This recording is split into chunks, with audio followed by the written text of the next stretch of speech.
I've always been an observer. I mean, I kind of sit back and watch everything unfold and make sense of it. Everybody knows that before you had cable, you had flecks in the picture or snow, or you had lines or double images or all of this electromagnetic interference. It's like when you're driving down the road in your car and you drive under a power line and you hear that crackle and pop and whatever. That's an EMI, electromagnetic interference.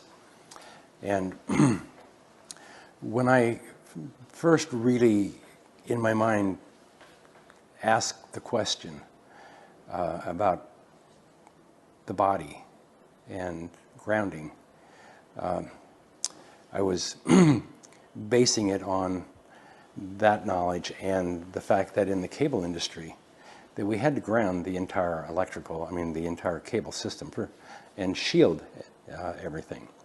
And the shielding was to prevent extraneous electromagnetic fields from interfering with the signals that were on the cable system. And they also served to prevent signals on the cable system from leaking out into the environment, which might interfere with police radio or other TV stations or so on. So this was a closed system, and it had to be properly grounded, properly shielded. Otherwise there would be noise and chaos and the FCC would be all over you.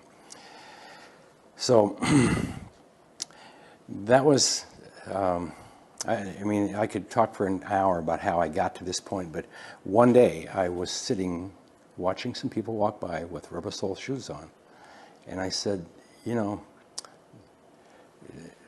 people don't know that that's ground, or don't know what ground is. Ground is the electrical surface charge of the earth. And before modern times, humans, spent all of their time naturally grounded in one form or another, but primarily because we used to walk barefoot and sleep in caves. And so I just asked the question, knowing what it is, if wearing rubber sole shoes, insulating the body, if that could be affecting health. The reason I may have been interested in health at that time more so than not is because I had just recovered from a situation and I had lots of pain and I never slept well. I'd take Advil to go to bed in the morning, I'd take Advil to get up in the morning, to get through the day, and or other pain meds, depending on what the situation. And I did know that the body was conductive. It was just that observation that kind of got the wheels moving. And over a period of time, I decided to investigate it. So I went and I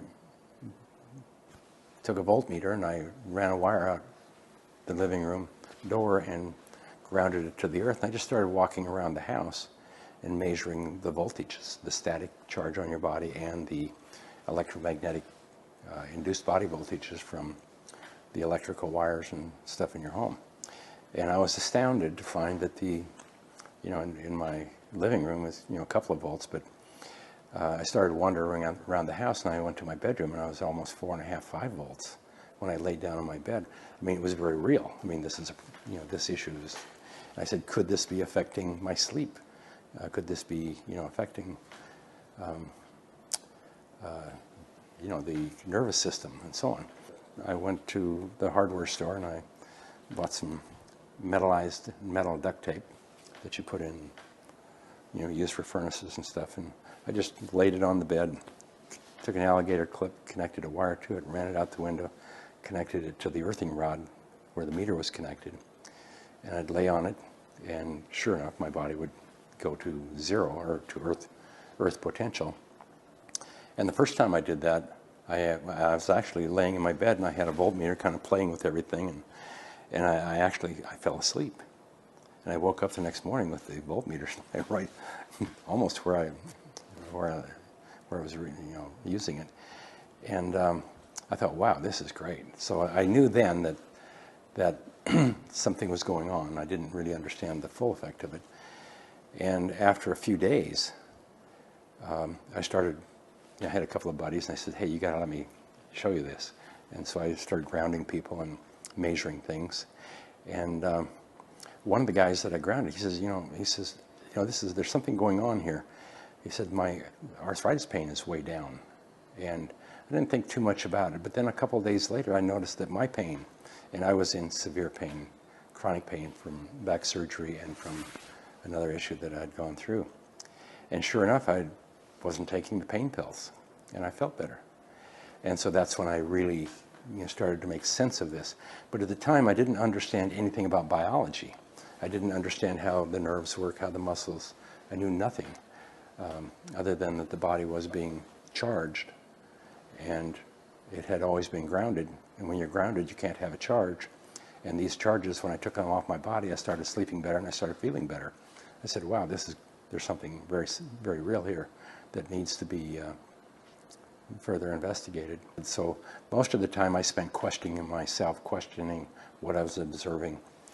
But then one day I recognized, I was sitting with one of the guys who had grounded and seen the change. And I said, this is real. There's no ifs, ands, or buts about it. So I packed up and I headed for California. Figured I'd spend a few months out there. This was in 1999. And find some people to, learn, to teach me more, or to figure out how to quantify what this is. And first place I went, I tried to contact somebody at UCLA, and I did make some inroads, but nobody was interested. It's too simple. Whatever, and if you did want to do a study, they'd have to own it, and it would take 5 years, to do the work. And I said, this is too important. I said, this has got to be done now. Well, the first problem I had was trying to figure out how am I going to ground people for any length of period of time to learn what effect earthing is going to have on them, because everybody's moving. Everybody's going from here to there and whatever. But at that night, I was laying in bed, and I had been grounding myself in bed, and I said, well, ground them during sleep, that has to be the best time. And so then I had to set about making some kind of a ground plane, something that was conductive that I could put in the bed that people could sleep on, other than tape, because it breaks up and tears, and that's not a cool thing. But so anyhow, it took me a few months, and I engineered a conductive cloth and adhered it to some felt pads and put a little connector system together and meter system, and so that was my mechanism to earth people. And then I had to get subjects, and so I went to a couple of the docs, and they said, are you nuts? Get out of here. So I had to end up writing up my study plan, and then I posted a poster in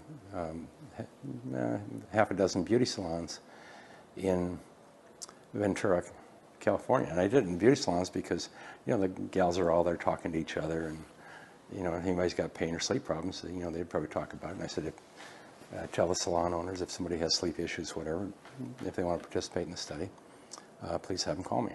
And that's how I ended up getting 60 subjects. And